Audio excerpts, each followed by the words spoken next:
봉독은 4절부터 10절까지 보도하겠습니다. 이에 왕이 제사하러 기본으로 가니 거기는 산당이 큽니다. 솔로몬이 그 제단에 1000번제를 드렸더니 기본에서 밤에 여호와께서 솔로몬의 꿈에 나타나시니라. 하나님이 이르시되 내가 네게 무엇을 줄고 너는 구하라.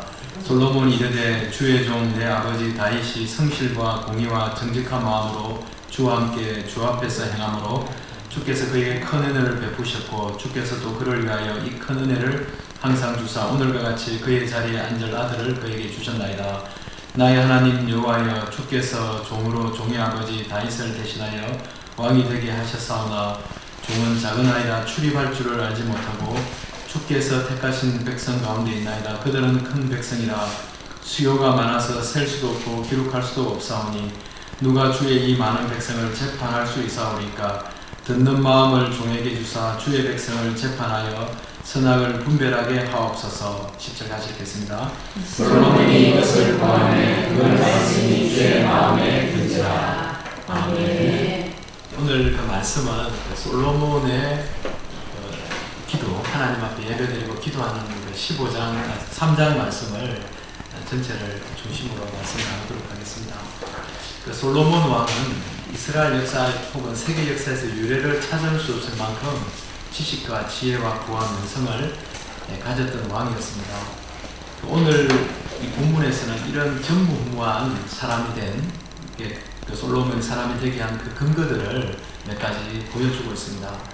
특별히 오늘 본문에서 솔로몬이 왕이 된 후 초창기에는 내부적으로는 적대적인 세력을 축출하고 왕권의 내적인 견고함을 다졌습니다. 그리고 오늘 본문에는 정략 결혼을 통해서 외적인 견고함, 외교를 튼튼히 하고 있는 모습을 보여주고 있습니다. 이것은 솔로몬의 정치적인 지혜를 탁월함을 보여주고 있는 내용입니다. 그리고 오늘 솔로몬이 기브온 산당에 가서 그 제단에 1000번제를 하나님께 드리고 있습니다.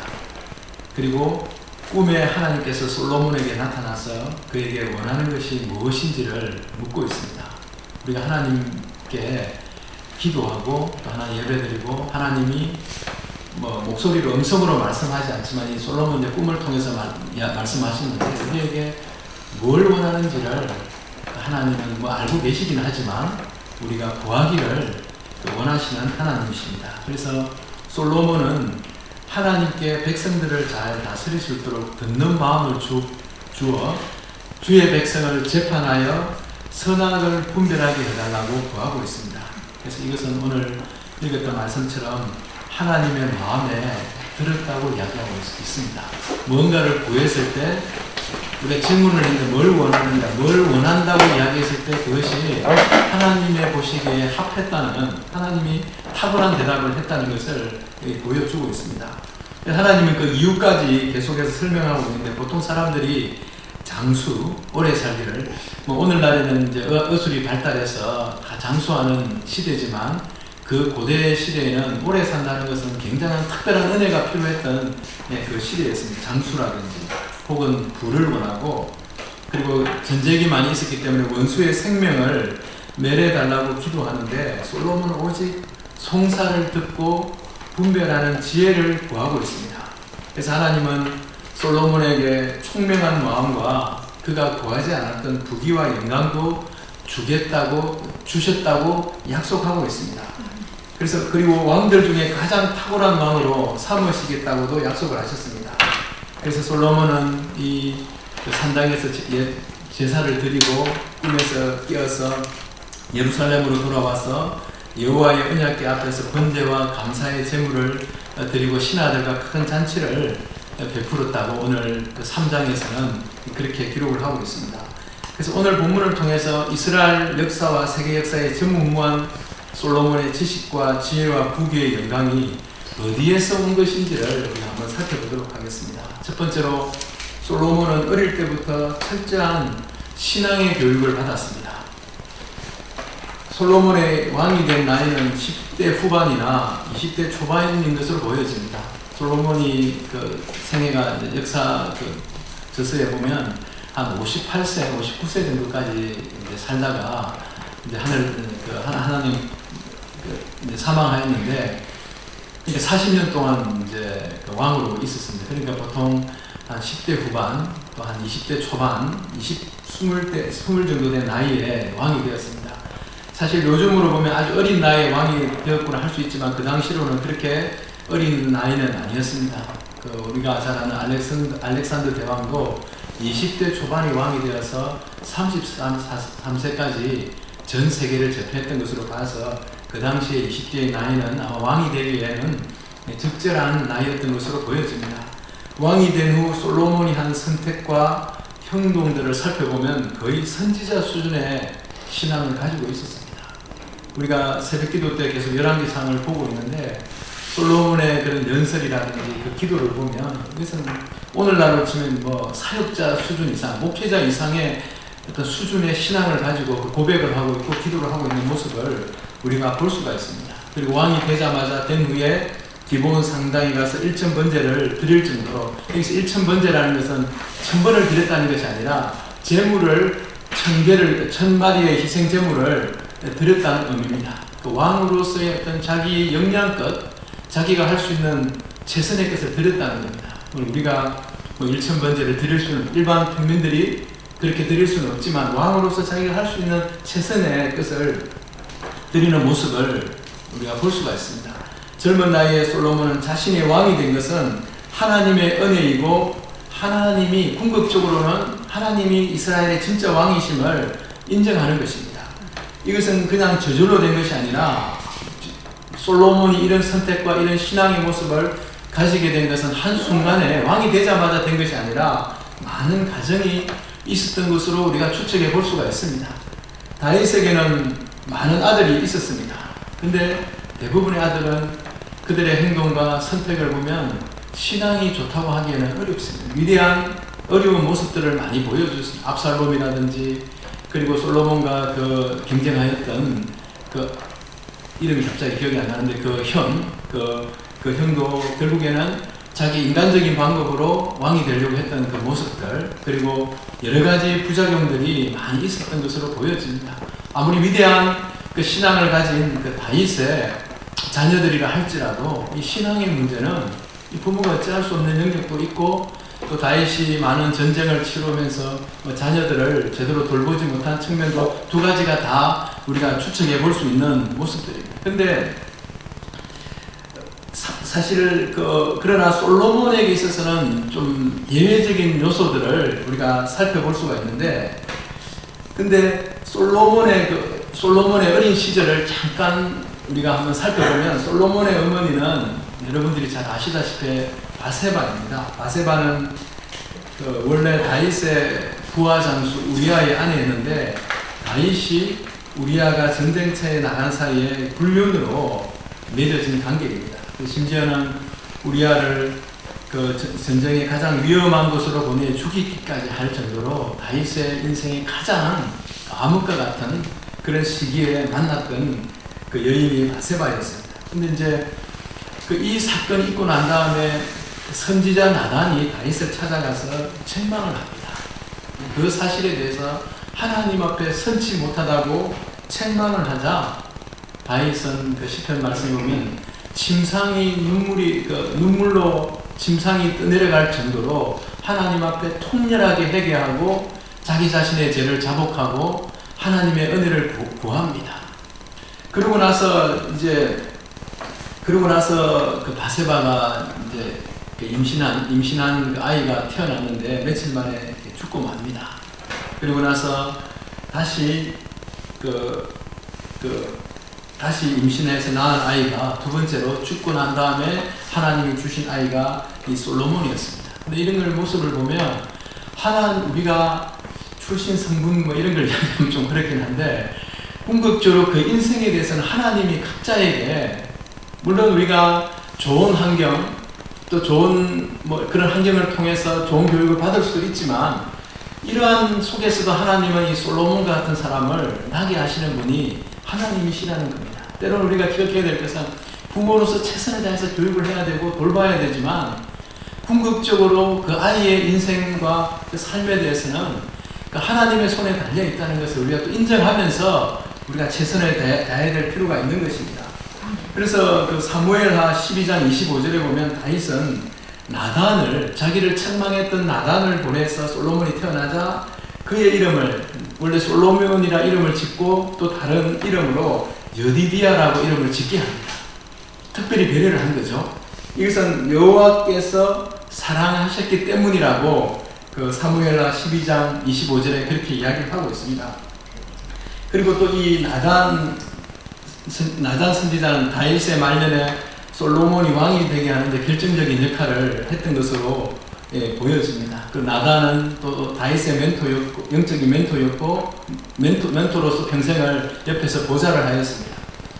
근데 이제 이것을 통해서 볼 때 다윗이 나단을 솔로몬에게 보냈다는 것으로 보아 아마 나단을 솔로몬의 영적 스승 혹은 그 왕자들의 스승으로 삼았던 것으로 보여집니다. 제가 그 이야기를 어느 책에선가 서기에서 봤는데 그걸 찾다가 제가 기록을 안 해놔가 분명히 읽었는데 나단이 그 솔로몬의 영적인 그 왕자의 어떤 스승으로 그 다윗이 삼았다는 그 기록을 제가 책에서 봤는지 성경에서 봤는지 분명히 본 거는 맞는데 그 출처를 찾지를 못해서 제가 자신 있게 언급을 못 하겠는데 그 어쨌든 이런 것을 보아서 정황으로 봐서 나단을 솔로몬의 스승으로 삼았던 것 같아요.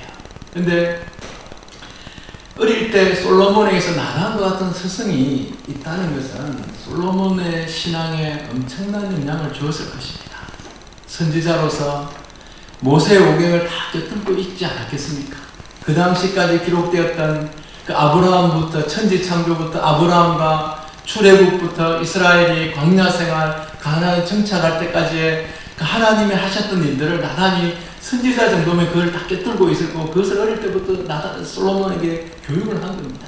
실제로 솔로몬의 그런 그 연설과 그 기도문을 보면 그 당시까지의 이스라엘의 역사와 말씀에 정통하지 않으면 그러한 연설과 기도가 나올 수 없는 기도를 한 겁니다. 그리고 이스라엘의 역사에 대해서 자기 아버지 다윗을 누구보다도 잘 알았기 때문에 솔로몬의 아버지였던 다윗이 어떻게 왕이 되었고 어떻게 그 고난과 역경 속에서 하나님이 왕으로 세워서 통치를 하고 이 나라를 이루어갔는가를 이 나단이 어릴 때부터 신앙교육을 철저하게 시켰을 것입니다. 그래서 솔로몬이 지금 20대 초반의 나이에 왕이 되어서 이러한 선택과 결정을 할 수 있는 것은 어릴 적부터 신앙의 훈련을 받았기 때문에 가능한 것입니다. 우리가 또 어릴 적부터 하니까 나이 들면 더 이상 신앙의 교육과 훈련이 안 되느냐? 그렇지 않습니다. 솔로몬이 어릴 때부터 20세까지 20년 동안 이렇게 됐다면 20세에 예수님을 만났으면 40대 되면 이런 신앙이 가지지 않겠습니까? 인생의 경험이 있다면 더 빨리 신앙의 성장을 가져올 수 있지 않겠습니까? 40세에 만약 예수님을 만났다면 60세쯤 되면 이런 신앙을 가질 수 있지 않겠습니까? 그 60세 때 예수님을 만나면 한 80대쯤에 우리가 그 20년, 10년, 20년 그 연륜을 통해서 이런 솔로몬과 같은 믿음을 가질 수 있는 그런 과정이 할 수 있다는 것입니다. 그래서 이러한 어릴 때부터 받았던 철저한 신앙 교육이 왕이 된 후에도 하나님을 향한 절대 신앙을 가질 수 있었던 것입니다. 그래서 우리 신앙은 한순간에 되는 것이 아니라 신앙은 전수되고 교육되고 훈련되는 것입니다. 우리는 역사를 통해서 수많은 영적인 거인들을 보고 듣게 됩니다. 가끔 설교에서나 또 책을 통해서도 언급이 많이 되죠. 그 중에 한 명이 그 록펠러라는 사람입니다. 제가 록펠러를 언급하는 것은 말콤 글로데벌이라는 그 분이 쓴 책, 그 굉장한 베스트셀러인데 그 아웃라이어라는 책에 보면 그 천재들을 분석해 놓은 건데 한마디로 뭐 1만 시간의 법칙, 천재는 태어나는 것이 아니라 노력을 통해 된다. 그 이야기를 쭉 그 역사를 통해서 굉장히 재미있게 분석을 해놨는데 역대로 고대로부터 오늘날까지 부자 순위를 그 이분이 어떤 기준인지는 모르겠는데 부자 순위를 매겨놨는데 록펠러 이분이 그러니까 고대 그 한참 고대의 그 역사가 기록되고 난 오늘날까지 가장 큰 부자가 누구냐 1위가 이 록펠러라는 사람이에요. 근데 이분의 그 재산이 아마 그 책이 2009년도에 쓰여졌으니까 뭐 3억 8천 3,815억 달러 뭐 그 당시로는 한 400조 정도 되고 지금으로는 뭐 환율이 더 올랐고 돈 가치가 더 이제 올랐으니까 뭐 더 되겠죠. 하여튼 엄청난 재산. 지금도 역대 역사의 가장 부자였던 사람을 록펠러로 꼽고 있는데, 근데 이분이 그 최고의 부자, 그 당시도 부자였고 역사 속에서 가장 부자였는데 미국의 부통령과 주지사를 지냈고, 그리고 유명한 이제 미국에 가면 주유소들이 많이 있는데 그 중에 스탠더드 오일이라는 그 주유소가 있어요. 이 회사를 세운 분이 이분인데, 근데 이분이 이제 76세 때 어떤 기자가 질문을 했는데, 당신이 세계 최고의 부자로 성공하게 된 비결이 무엇입니까? 이렇게 물어보니까 이 록펠러가 어머니로부터 3가지 신앙의 유산을 받은 것이 성공의 비결입니다. 그 3가지가 뭐냐? 첫 번째 신앙 유산은 11조 생활입니다. 저는 어렸을 때부터 받은 용돈에서 반드시 20센트면 우리나라 돈으로 뭐 몇백 원 되는, 그 당시에는 조금 몇천 원, 뭐 몇만 원도 될 수 있겠죠. 그 돈을 처음에 일을 해서 받았을 때 11조를 하도록 가르침을 받았다는 겁니다. 록펠러는 회사를 운영하면서도 정직하게 11조를 드렸고, 회사의 11조를 계산하기 위해 별도의 11조 전담부서를 둘 정도였습니다. 두 번째 신앙유산은 교회에 가서 맨 앞자리에 앉아 예배를 드리는 것이었습니다. 저도 그 청소년 때 예수님을 믿고 그 교회에서 이야기를 들었던 것 같아요. 앞자리에 앉아라. 그리고 어떤 그 심리학 상담하시는 교수님도 이야기를 앞자리에 앉은 영적 에너지가 이렇게 설교할 때 영적 에너지가 분출이 된대요. 그럼 그 영적 에너지를 받아서 우리가 말씀을 통해서 힘을 더 얻게 되고, 뭐 심지어는 병도 낫는다, 뭐 이렇게 이야기를 하는데, 앞자리에 항상 그 어머니가 데려가서 앞자리에 앉혀서 예배를 드렸다는 겁니다. 그래서 그 록펠러의 어머니 아들의 손을 잡고 언제나 40분 정도 일찍 교회에 나와 맨 앞자리에 앉아서 예배를 드리곤 했습니다. 그리고 세 번째 신앙유산, 교회를 다닐 때 교회의 일에 순종하고 목사님의 마음을 아프게 하지 말라는 어머니의 가르침이었다는 겁니다. 원래는 다른 버전에 보면 10가지 신앙의 그 유산인데 아마 여기에서는 이 3가지로 요약을 한 것 같아요. 이 3가지 안에 다 들어있는 것 같습니다. 그래서 록펠러는 98년을 살면서 자신이 번 돈으로 록펠러 재단을 세워 많은 사회사업과 선한 일을 하는 데 힘썼습니다. 그래서 24개의 대학과 4,928개의 교회를 지어서 헌납을 했습니다. 별로 안 놀라시네요. 대학 24개를 한 개 세우기도, 저도 이걸 보면서 이 대학 하나 세우는 것도 엄청난 일인데 24개 대학을 세우고 4,928개 교회 한 개 세우기도 많은 헌신이 필요한데, 이 엄청난 일, 물론 부자니까 가능할 거다, 그렇지 않습니다. 이 믿음이 없이는 하나님 앞에 우선순위를 두지 않으면 불가능한 일입니다. 그래서 이 가정에서의 신앙교육이 이처럼 중요하다는 것을 보여주고 있는, 어릴 적부터 믿음의 철저한 교육을 받아서 신앙 가운데 이러한 엄청난 부자가 되었고, 부자가 되는 것도 중요하지만 그 번 돈을 어떻게 쓰는가가 더 중요하지 않습니까? 그것을 적절하게 하나님의 뜻에 맞게 이렇게 헌신하고 들어졌던 그 록펠러의 모습을 우리는 볼 수가 있습니다. 우리 자신도 마찬가지고 우리의 자녀들 또 손자 손녀들도 마찬가지입니다. 하나님 앞에서 신앙적인 훈련과 그리고 삶의 결과가 하나님의 은혜로 또 복받는 비결인 것입니다. 우리는 하나님 앞에 말씀을 읽고 듣고 공부해야 됩니다. 그리고 또 한편으로 부모님들의 신앙이나 위대한 신앙의 본을 보인 분들의 이야기를 들려줘야 합니다. 그리고 우리 자신이 본이 되고 또 본이 되는 이야기를 나눔을 통해서 우리의 신앙의 가치, 힘을 우리가 믿고 나아가는 것입니다. 제가 지난 금요일 날 어떤 이제 제 고향의 지인이신데 어떤 이제 교육 프랜차이즈를 하시는 분인데 만나서 이제 식사를 하고 좀 대화를 나눴는데, 거기 보면 이제 뭐라고 적혀 있냐면, 그 과목은 제가 이야기를 안 해서 감옥을 이야기하면 또 알 수도 있을 것 같아서, 예를 들면 땡땡 과목, 뭐 어떤 과목을 하는 그 회사인데, 어떤 땡땡과 독서는 사람을 변화시킵니다. 이렇게 세상을 변화시킵니다. 그렇게 적혀 있길래 저는 그걸 딱 보면서 어떻게 적용을 했냐면, 신앙과 독서는 세상을 변화시킵니다. 이걸 적용을 해야 되겠구나. 그분은 그 어떤 그 과목, 그 교육을 통해서, 그 독서를 통해서 세상을 변화시킬 수 있다고 하지만 저는 목사로서, 사역자로서 신앙과 독서는 세상을 변화시킬 수 있다는 겁니다.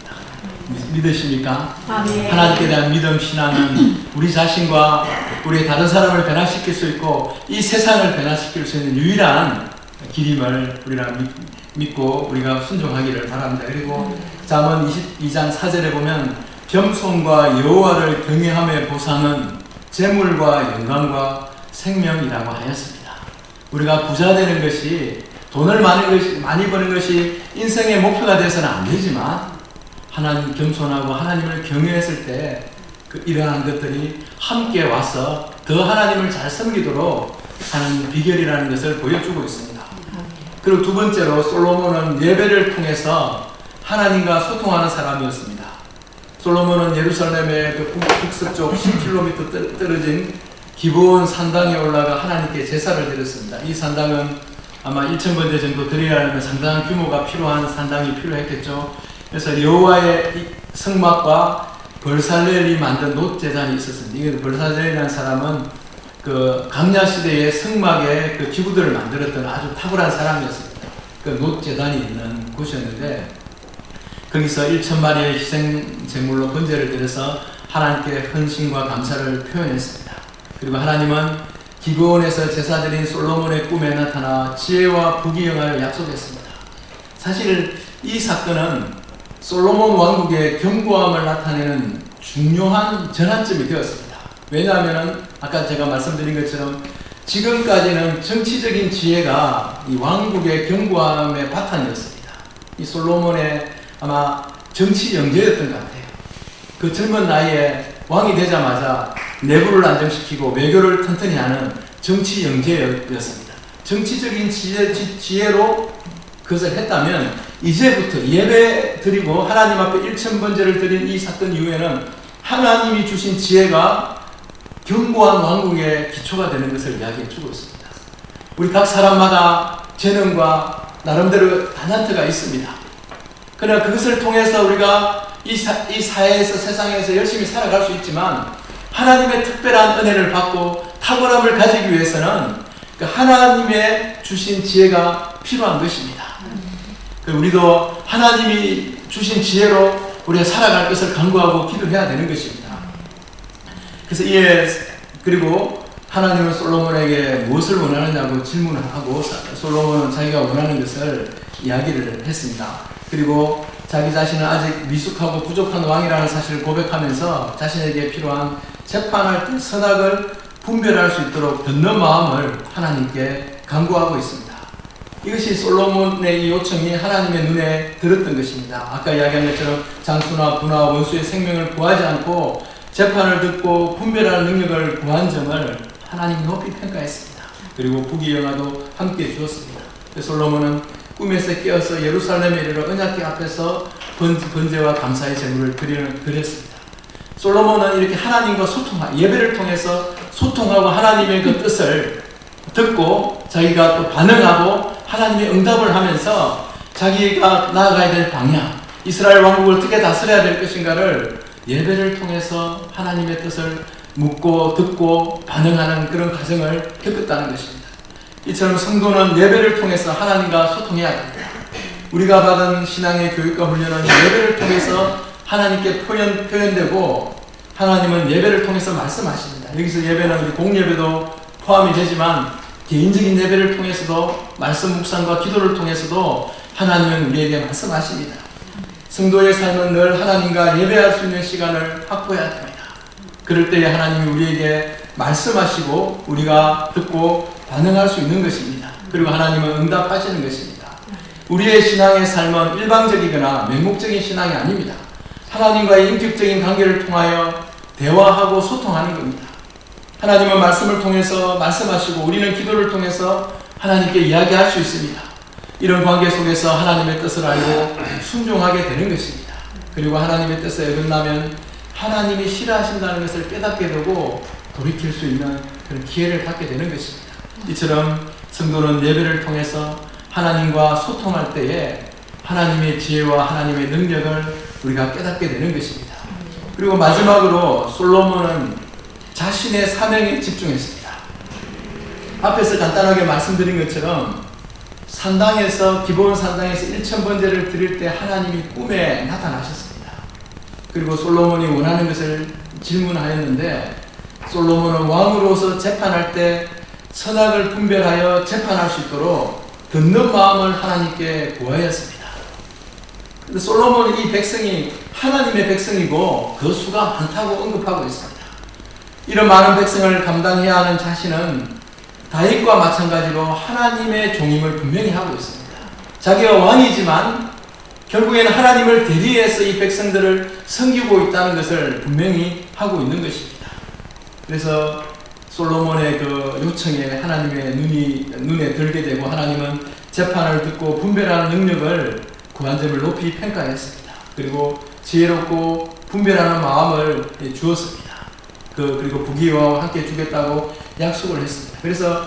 그런데 여기서 보면 12절 13절에 보면 내가 내게 주노니라는 말은 앞으로 주겠다는 것이 아니라 이미 주었다는 성취의 말입니다. 왕이 되는 순간 하나님께 그 구하는 그 순간 하나님이 말씀하신 순간에 솔로몬에게 왕으로서의 사명을 감당하는 데 필요한 모든 것을 주셨다고 이야기하고 있습니다. 그런데 여기서 우리가 한번 좀 생각해 볼 것은 하나님은 왜 솔로몬이 구하는 것을 마음에 들여 했을까요? 듣는 마음을 재판하는데 듣는 마음을 달라 하는 것은 어찌 보면 좀 당연할 수도 있는데 왜 이것을 하나님의 마음에 들여 했을까요? 그것은 국가 최고 지도자로서 가장 중요한 사명은 정의와 공의를 행하는 것입니다.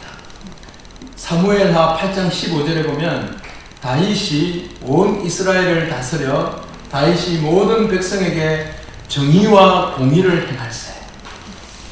이 말이 그 다윗의 그 통치 기간을 평가할 때 다윗은 정의롭고 공의로웠던 겁니다.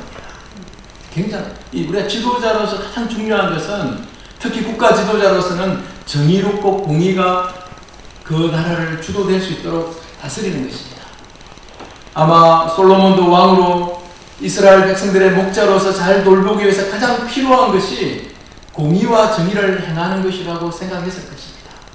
그리고 정의와 공의는 여러 가지 정책으로도 나타날 수 있지만 고대 국가에서 특히 이스라엘 같은 신정 국가에서는 왕이 직접 재판을 하는 경우가 많았을 것입니다. 재판을 통해서 공의와 정의가 나타날 수 있습니다. 솔로몬은 자기가 해야 될 사명이 무엇인지를 분명히 알고 온통 그 생각으로 가득 차 있었을 것입니다. 왕이 되어서 이스라엘 나라를 다스릴 때에 어떻게 하면 자기 아버지 다윗과 같이 정의롭고 공의로운 나라를 만들 것인가, 그것을 고민하지 않았겠습니까? 그래서 하나님이 꿈에서 나타났을 때 이야기하는 것이 공의와 정의를 행할 수 있도록 재판을 듣는 마음을 주셔서 그 재판을 공정하게 할 수 있도록 해달라고 하나님께 간구하고 있습니다. 얼마나 좋은 기회입니까? 하나님이 너가 뭘 원하느냐 이렇게 물어봤을 때 당장 영토를 좀 주십시오. 우리 그 이스라엘이 세계 최고의 제국이 되게 해주십시오. 많은 군사를 주십시오. 저기 우리나라를 좀 괴롭히는 저 나라를 망하게 해주십시오. 기도할 수 있잖아요. 그 자기에게 또 강력한 권력을 더 주셔서 강력하게 통치할 수 있도록 해주십시오. 근데 솔로몬은 그 본질에 충실했다. 자기 사명이 무엇인가를 분명히 알고 그것을 구했던 것입니다. 그 어떤 목사님이, 저는 이제 그 목사님의 설교를 이렇게 들어보니까 목회자에게 가장 중요한 것이 뭔가 관심이라는 거예요. 그분의 관점에서는 관심이에요. 성도들을 향한 관심. 한마디로 표현을 그렇게 하고, 각자에게 주어진 사명이 있는데 그 사명에 맞는 본질적인 것이 있습니다. 마치 왕에게는 공의와 정의를 행할 수 있도록, 그래서 우리가 국가 지도자를 위해서 기도할 때도 공의와 정의를 이 땅에 행할 수 있도록 그런 지도자를 위해서 기도해야 되고, 그런 지도자가 될 수 있도록 우리가 기도해야 될 필요가 있는 것입니다. 그래서 우리 각자에게 주어진 사명이 있잖아요. 교회에서의 사명이 있고, 또 우리 각자의 가정과 직장과 이 사회에서의 우리에게 주어진 사명이 있는데, 그 사명을 잘 감당할 수 있도록 그 사명의 그 본질이 무엇인가를 잘 파악해서 하나님께 그 지혜와 능력을 주셔서 탁월하게 감당할 수 있도록 우리는 구해야 되는 것입니다. 그럴 때 나머지 부와 명예는 나의 사명을 잘 감당할 때 따라오는 것입니다. 하나님께서 또 그것을 잘 감당할 수 있도록 그것을 주시는 것입니다. 이처럼 성도는 자신의 사명에 집중해야 됩니다. 저는 그 캠퍼스 사역자로서 지금 28년째 살아오고 있습니다. 물론 이제 교회와 협력도 하고 또 이렇게 교회에서 또 가끔 설교도 하지만 대부분 청년 사역을 하는데 오랜 시간을 보내왔습니다.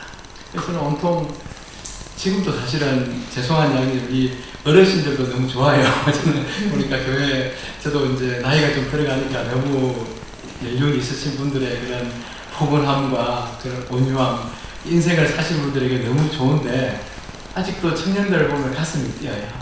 제가 캠퍼스 사역에서 약간 간접적으로 사역을 하고 있지만 요즘도 젊은 사람들, 청년들이 지나면 가슴이 뛰고 가서 한번 물어보고 싶고 뭐 힘든 일 하면 물어보고 싶은 마음이 들고 너 예수님을 믿나 한번 물어보고 싶은 마음이 막 들고 저도 어떻게 하면 이 캠퍼스 사역을 잘 감당할 것인가 그래서 보통 저희들은 한 1년 정도 훈련을 받고 이제 캠퍼스로 가고 또 지구로 가서 이렇게 사역을 하다 보니까 설교도 해야 되고 강의도 해야 되고 성경 공부도 해야 되는데 이제 정규 신학 교육을 이렇게 한 3년씩 그 MDB 과정, 목회학 석사 과정을 하고 하는 것이 아니라 그래서 그러다 보니까 굉장히 이제 가르치기 위해서 좀 가진 노력을 테이프도 듣고 뭐 세미나 갈 생각이 없으니까 좋다는 이야기는 다 들어보고 또 성경 연구를 하고 혼자서 그 설교 준비하기 위해서 그 막 세미나 했던 강의 들으면서 그렇게 사역을 했던 것 같아요. 그러다 보니까 나중에 제가 이제 신학교를 가서 보니까 그 MTB 과정을 공부하는데 그 내용 자체는 너무 쉬운 거예요. 이미 다 사역을 했던 거예요. 실천 신학이건 설교건 또 그런 여러 가지 신학적 이슈들에 대해서 다 고민하고 그때 혼자 배울 때는 힘들었지만 나중에 신학교 가서 해보니까 그래서 저는 이제 해외에서 신학을 공부를 해서 영어가 좀 어려워서 그렇지 뭐 할 말은 너무 많은 거예요. 그 표현을 못해서 답답했을 뿐이지 그래서 하나님이 그 필요한 그것을 주시는 거예요. 그리고 우리 이제 주로 좀 성인들이라 해야 되나요? 어르신들 뭐 40, 50, 60 그 이후의 분들은 제가 만나면 주로 많이 들으려고 해요. 우리 어르신들 이야기를 많이 듣고 듣는 거 좋아하시잖아요.